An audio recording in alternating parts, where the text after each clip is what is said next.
आपण जर पाहिलं तर कालची जी दुपारी 3:30-4च्या अंदाजे 3:30-4च्या नंतरची जी घटना अहिल्यानगर शहराच्या मुकुंदनगर हे जे उपनगर आहे त्या भागामध्ये त्या दर्गा दायऱ्यातील कब्रस्तानच्या परिसरामध्ये ही घटना घडली आणि जे परदेशी म्हणून जो युवक आहे जो महानगरपालिकेचं सार्वजनिक काम सिव्हिल काम जो करत होता तिथं लाईटचं काम असेल डीपीचं काम असेल ते करत असताना त्याच्यावरती प्राणघातक हल्ला झाला.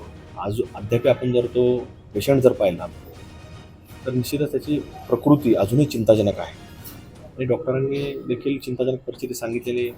तुम्ही काल सांगितलं सगळे अधिकारी लोक आले, सगळे सामाजिक कार्यकर्ते, हिंदुत्ववादी संघटनेचे सर्व आमचे प्रतिनिधी काम करणाऱ्या सर्व भागातून युवकांची मोठी गर्दी देखील होती. कारण की तो हिंदुत्ववादी संघटनेशी जोडलेला काम होता, धर्माचं काम करणारा कार्यकर्ता होता, पण तरी देखील आपल्या कर्तव्याशी तो प्रामाणिक होता.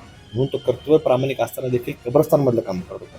म्हणजे त्याच्या मनामध्ये कुठल्याही कोणाबद्दलही द्वेष भावना नव्हती हे आपल्याला त्याच्यातून पाहायला मिळतं. त्याचं धर्मकार्य वेगळं पण कर्तव्य जे आहे ते कर्तव्य देखील बजावत असताना आपल्याला तो पाहायला मिळाला. म्हणून तो कब्रस्तानमध्ये देखील काम जरी निघलं, दर्गादारा परिसरात काम निघलं, मुकुंदनगर परिसरामध्ये काम निघलं तरी तिथपर्यंत पोहोचला. आणि नागरिक म्हणून आपलं कर्तव्य की आपण ज्या महानगरपालिकेची सेवा करतो तर आपलं कर्तव्य की आपण नागरिकांची सेवा केली पाहिजे या भावनेला तिथपर्यंत पोहोचला. आणि त्याच्यावरती कुठंतरी प्राणघातक हल्ला होणं याच्यामध्ये शंका निर्माण होती. कारण की त्याच्या कपडाला आपण जर काल पाहिलं तर भगवा गंध होता. जे तिन्ही युवक होते जे काम करणारे सगळ्यांच्या कपडाला माथ्यावर आम्ही पाहिलं गंध होता. पण त्याच्या व्यक्तीशी जर एकदा परदेशीच्या जर पाहिलं म्हणजे जो राजपूत जी व्यक्ती काल ज्याच्यावरती हल्ला झालेला आहे तर त्याच्या कपाळाला देखील भगवा गंध होता. म्हणून ह्या सगळ्या घटनेचं अद्याप कारण देखील स्पष्ट झालेले काय. मग तो धर्मकार्य करत होता, धर्मकार्यामध्ये सक्रिय होता, पण कर्तव्य म्हणून जर पाहिलं तर त्यांनी त्याचं कर्तव्य बजावण्याकरता प्रयत्न प्रामाणिकपणे केला. पण कुठंतरी कारण स्पष्ट होणं गरजेचं आहे. 24 तास उलटून गेलेत.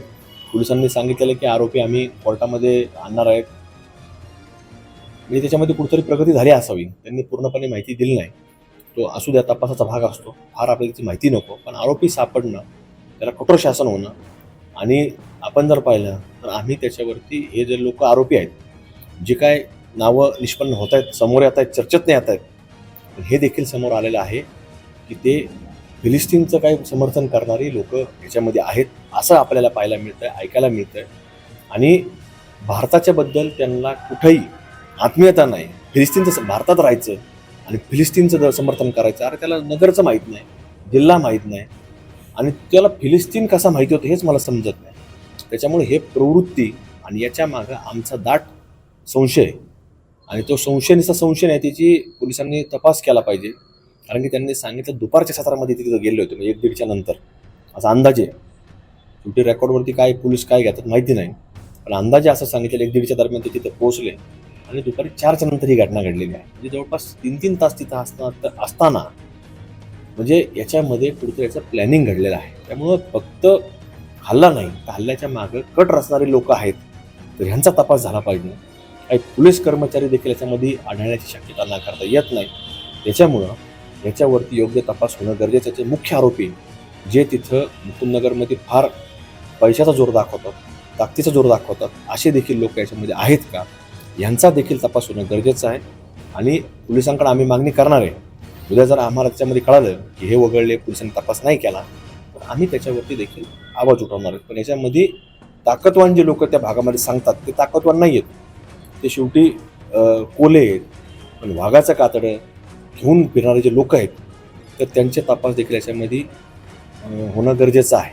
आणि जर झाला नाही, योग्य रीतीनं झाला नाही, तर आम्ही निश्चित रूपानं त्याच्यामध्ये आम्ही वेगळी भूमिका घेऊन आम्ही ती आमची भूमिका मांडण्याचं काम करणार आहे. फिलिस्तीनचा संबंध येतो असं सांगितलं जाते. काय नेमके आता तुमची भूमिका राहणार, कुटुंब अप्रोच करतोय? नाही, कुटुंब आपण जर पाहिलं तर कुटुंब आज पोलीस मुख्यालयामध्ये पोलीस अधीक्षक साहेब जे आहेत सुदर्शनची मोमक्का यांची भेट घेतली त्यांनी आणि त्यांनी विनंती केली आहे की आरोपी तात्काळ अटक करावी. आमची मागणी आहे की फक्त अटक नाही करावी, अटक करून त्यांना जरी ते त्यांच्यावरती कुठल्या केसेस आम्हाला माहीत नाही, त्यांचे सोशल मीडियावर कुठं अकाउंट नाही, अचानक गायब झालेले, म्हणजे हे याचा प्लॅनिंगचाच पार्ट आहे. आता नवीन मुलांच्या सोशल मीडियावर अकाउंट नाही असं तर होत नाही.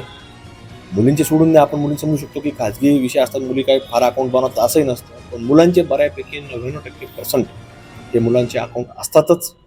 आणि ह्या मुलांचे अकाउंट कसे डिलीट झाले, कुणी केलेत, हे ताकदवान जे खोटं बोलणारे लोक जे आहेत, आम्ही ताकदवान, आम्ही फार गडगंज आहोत, जे जिल्ह्यामध्ये जिहाद होतो त्या जिहादाला फंडिंग करणारे जे लोक आहेत, एक काही गुलमर्ग परिसरामध्ये राहतात, काही मुकुंदनगर परिसरामध्ये नुकतेच गेलेले आहेत, ह्या लोकांचा तपास होणं गरजेचं आहे. ह्या लोकांकडनं याच्याकरता फंडिंग झालेलं आहे का, आणि ते असं समजलंय ते परराज्यामधून आरोपी पोलिसांनी काही घेतले, ताब्यात घेतले, परराज्यापर्यंत गेले कसे, कारण की हे सगळं ह्याच्यामध्ये प्लॅनिंग आहे. त्यामुळे प्लॅनिंगचे लोक हे आपल्याला सापडणं गरजेचं आहे. त्यामुळे आम्ही पोलिसांकडे मागणी करणार आहे. याच्यामध्ये फक्त आरोपी अटक नाही करायचे, जरी त्यांच्यावरती कुठल्या आम्हाला माहीत नाही रेकॉर्डर आहेत का नाहीत, पण त्यांच्यावरती महानगरपालिकेचं एखादा काम करतोय आणि त्याच्यावर हल्ला होत असेल, सिव्हिल म्हणजे पब्लिकचं काम करणारा माणूस असेल, जनतेची सेवा करणारा माणूस असेल, त्याच्यावर जर हल्ला झाला तर ह्या लोकांना मकोका अंतर्गत कारवाई होणं गरजेचं आहे. आणि ती मागणी आम्ही तीव्रतेने मांडण्याचं काम करणार आहोत.